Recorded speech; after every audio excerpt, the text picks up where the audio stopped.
Manchester city real Madrid മത്സരത്തിൽ Real മാത്രമാണ് ഇന്നലെ സൂപ്പറായിട്ട് കളിച്ചത് എന്നൊരു അഭിപ്രായം ഉണ്ടെങ്കിൽ അവർക്ക് ഈ റീൽ അയച്ചു കൊടുക്കുക. ആൻഡ് കാര്യം എന്താണെന്ന് വെച്ച് കഴിഞ്ഞാൽ ഡിഫറെന്റ് ആയിട്ടുള്ള 3 ഒപ്പീനിയൻസ് ആണ് നമ്മൾ പറയാനായിട്ട് പോകുന്നത്.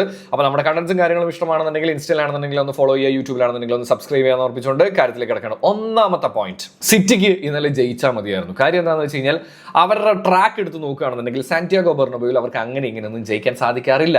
സോ 3 പോയിന്റിന് ഇമ്പോർട്ടൻസ് കൊടുത്ത് പല സമയങ്ങളിലും അറ്റാക്ക് ചെയ്യാൻ നല്ല അവസരങ്ങൾ ഉണ്ടായിട്ടും അവർ ഒന്ന് സ്ലോ ഡൗൺ ചെയ്ത് കളിക്കുന്ന സിറ്റിയാണ് കാണാൻ സാധിച്ചത് എന്നുള്ളതാണ്. 2, ഇത്രയും പ്രശ്നങ്ങളുടെ ഇടയിലും ഈ കണ്ട അത്രയും റൂമേഴ്സ് പൊയ്ക്കൊണ്ടിരിക്കുന്നതിൻ്റെ ഇടയിലും നല്ല രീതിയിൽ ഒരു ഗെയിം പ്ലാനും ഒരു ഇന്റൻസിറ്റിയിലും കളിക്കാൻ റയലിന് സാധിച്ചു എന്നുള്ളതാണ്. 2-3 പ്ലേയേഴ്സിനെ കുറിച്ച് പറയാമെന്ന് വിചാരിക്കായിരുന്നു കേട്ടോ. ഒന്നാമത് റൂഡിഗർ.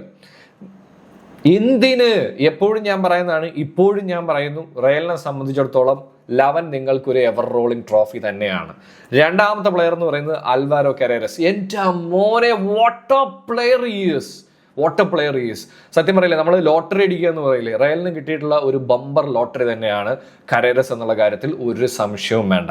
ഇനി 3ാമത്തെ പ്ലെയർ എന്ന് പറയുന്നത് വിനീഷ്യസ് ജൂനിയർ കളിക്കുന്നത് നമ്പർ 7 ജേഴ്സിയിലാണ്. ആ നമ്പർ 7 ജേഴ്സി എന്ന് പറയുമ്പോൾ നിങ്ങൾക്ക് റയലിന് ഇഷ്ടമുണ്ടെങ്കിലും ഇഷ്ടമില്ലെങ്കിലും നമ്മുടെ മനസ്സിലേക്ക് പെട്ടെന്ന് ഓടി പോകുന്നത് ക്രിസ്ത്യാനോ റൊണാൾഡോ എന്ന് പറയുന്ന താരത്തിലേക്കാണ്.